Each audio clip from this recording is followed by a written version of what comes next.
ከግቢ ውስጥ በቀጠፍኩት ስትሮበሪ ቆንጆ ማርማራት አብረን እናዘጋጅ።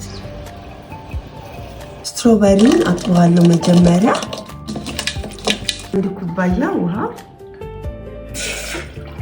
ስትሮበሪውን እንጨምረዋለን። እንደዚህ ትንሽ እንፈጨዋለን።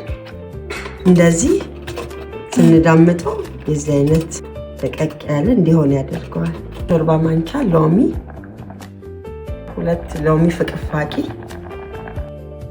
ስኳር መጠቀም ትችላላችሁ፣ እኔ ግን ማር ነው የምጠቀመው።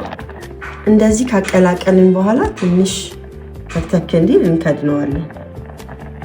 እንግዲህ እንደዚህ አይነት መልክ ይዟል።